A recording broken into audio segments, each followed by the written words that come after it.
Hello दोस्तों, तो आज हम लोग पढ़ने वाले हैं the invisible living world beyond our naked eyes. Class 8 की साइंस का ये एनसीईआरटी का है। ये हमारा लेक्चर नंबर 3 है। आज हम लोग पढ़ने वाले हैं microbes in the food industry, microbial and their benefit, microbes in the environment. सबसे पहले हम लोग अभी पढ़ेंगे फूड स्पॉइलिंग। फूड स्पॉइल क्यों होता है? You have many noticed when fruits like lemons, tomato or orange are left out, they sometimes develop a powder or a cotton-like growth. This is microbial growth. Usually fungi. The food has been infected by microbes. These microbes reach food from the air, water, soil, or even by landing on the food surface. Food तो हमें पता चला कि food का spoiling कैसे होता है। जैसे उस पर माइक्रोवेबल ग्रोथ उसमें होने लगता है, उस पर माइक्रोब्स का कब्जा होने लगता है। हम लोग अगर उसको नहीं खाएंगे तो कोई ना कोई तो उसे खाएगा ना, तो उसे माइक्रोब्स खाने लगते हैं। माइक्रोब्स वो एयर, वाटर, सॉइल और लैंड पे रखने की वजह से भी वो सब उस पे जाते हैं। इससे हम लोग प्रिवेंट कैसे कर सकते हैं?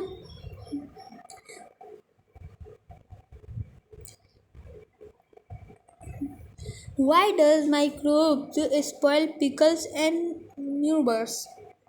Prevention with salt and sugar. Pickles and mubles are made with high concentration of salt और sugar. देखिए, पिकल्स अचार हो गए और कुछ मीठा चीज़ हो गया, उसमें क्यों नहीं लगते हैं? उसका रीज़न ये है कि उसमें कुछ मात्रा में साल्ट, शुगर होते हैं हाईली मात्रा में, इसी की वजह से उसमें नहीं लगते हैं। माइक्रोब्स इन फूड इंडस्ट्रीज। माइक्रोब्स कहाँ कहाँ होते हैं? वाइन्स में होते हैं, चीज़ में होते हैं, बेकरी आइटम में भी होते हैं, डो में होते हैं, कर्ड में, जेलीज में, सब जगह अभी माइक्रोब्स आ गए हैं। Activity curd formation. अभी हम लोग एक एक्टिविटी करने वाले हैं, उस एक्टिविटी का नाम है कर्ड फॉर्मेशन।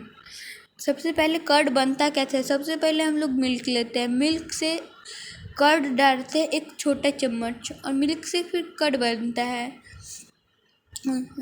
और वो कर्ड बना कैसे? जब हम लोग मिल्क को रूम टेम्परेचर पे बॉईल कर देते हैं, तब उसमें एक बैक्टीरिया आता है, लैक्टोबैसिलस। वो बैक्टीरिया लैक्टिक एसिड को ब्रेक डाउन करता है, जो कि होता है शुगर। उसी से फिर उसको लैक्टिक एसिड को ब्रेक डाउन करने की वजह से वो कर्ड में फॉर्म हो जाता है।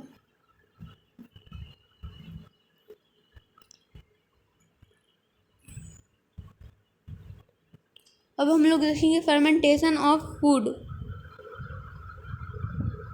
Yeast, a fungus yeast is used to make dough, rice for bread, cakes and some Indian food.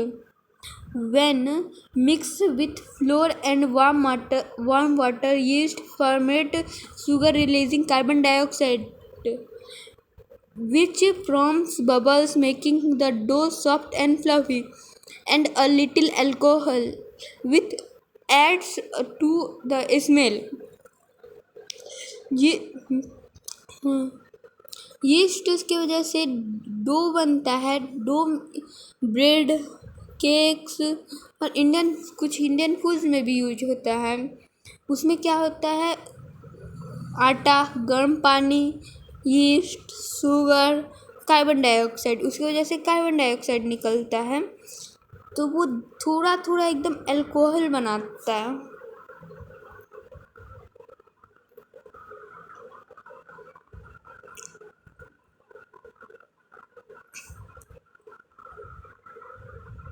अब हम लोग पढ़ने वाले हैं माइक्रो एल्गी के बारे में कि माइक्रो एल्गी होता क्या है। Micro algae are microscopic plant like organism founded in water, soil, air and evenly on tree bark.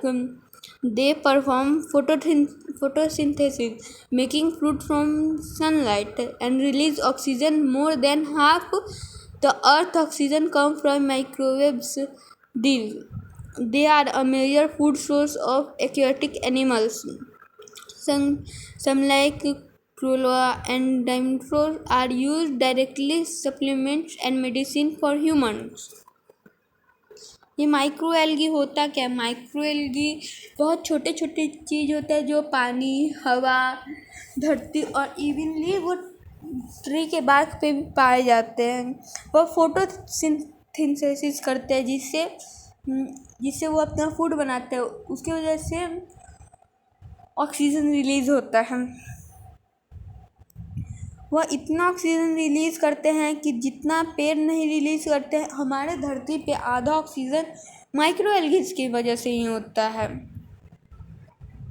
इनके कुछ other benefits micro algae help in. सबसे पहले इनका एक और बेनिफिट है, ये पानी को साफ रखते हैं और ये बायोफ्यूल भी हो सकते हैं। और यह सब भी पॉल्यूशन और क्लाइमेट को चेंज कर सकते हैं अगर हम लोग इनका अच्छा से वो करें तो।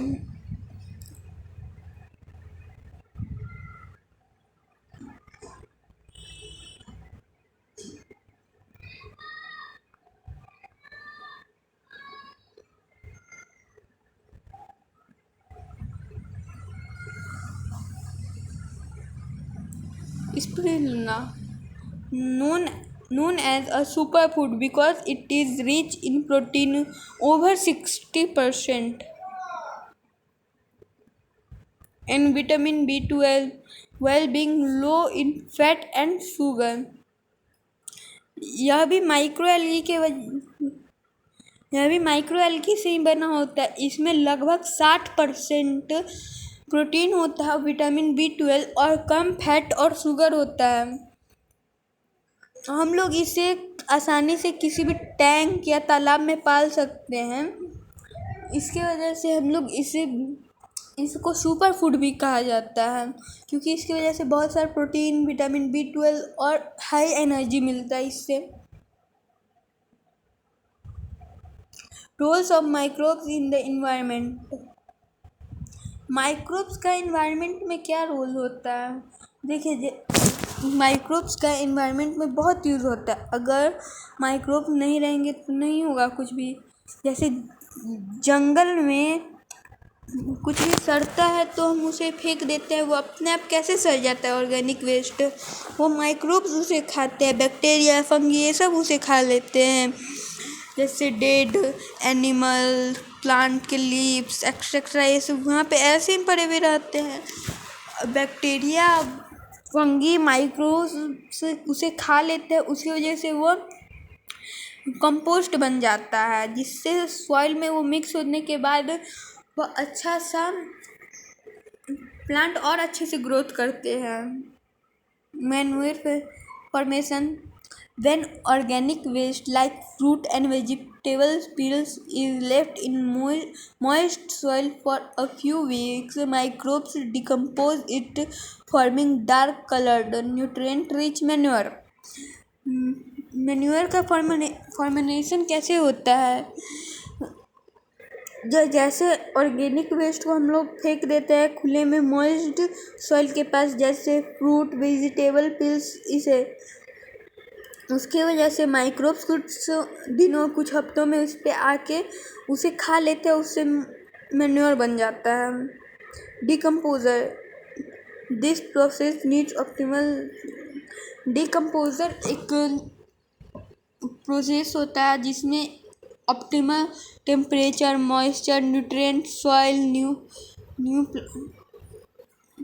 डिकम्पोजर क्या होता है कि उसमें कुछ माइक्रोब्स का नाम है decomposers.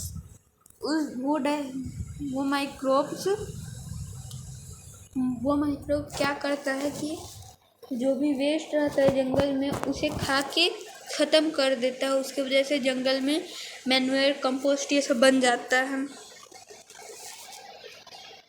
Microbes as a source of biogas, हाँ हम लोग माइक्रोब्स को बायोगैस की तरह भी यूज़ कर सकते हैं। Some bacteria and fungi can grow in places where there is no oxygen, कई माइक्रोब्स बैक्टीरिया वहाँ ग्रो हो सकते हैं जहाँ पे ऑक्सीजन नहीं होता। उसके कारण हम लोग एक बड़े से टैंक लेके उसमें पिल्स रख सकते हैं, वेजिटेबल पिल्स, फ्रूट पिल्स, और उसमें उस बैक्टीरिया को अपने आप को ऑक्सीजन नहीं रहेगा चाहे कुछ भी, तो वो बैक्टीरिया अपने आप उसके अंदर आएगा और उसे खाने लगेगा। धीरे धीरे उसमें से जो गैस बनेगा हम लोग उसको बायोगैस की तरह यूज़ कर सकते हैं और वो एक तरह से कंपोस्ट भी बन जाएगा हमारा।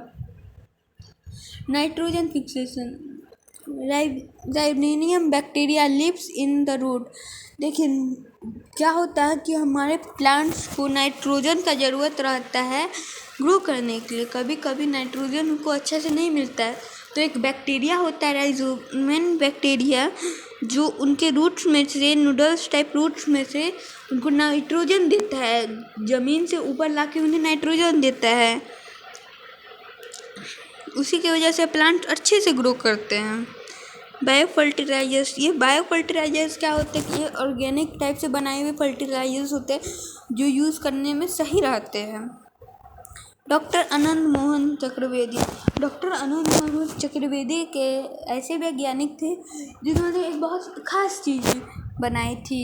जैसे हमारे ओशंस में शिप चलते हैं बहुत कुछ, तो कभी कभी उनका एक्सीडेंट हो जाता है, उसकी वजह से तेल वैसे ही समुद्र में पड़ा हुआ रहता है। उन्होंने एक बैक्टीरिया डेवलप किया था जिससे वो बैक्टीरिया उस तेल को खा सकते हैं जो पानी में गए हैं। उन्होंने यह काम 1980 के टाइम में पेटेंट करवाया था। धन्यवाद यहाँ तक देखने के लिए।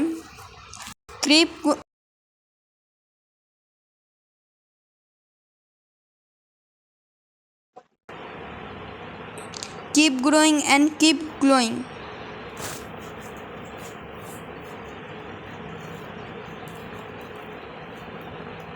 धन्यवाद में वीडियो देखने के लिए।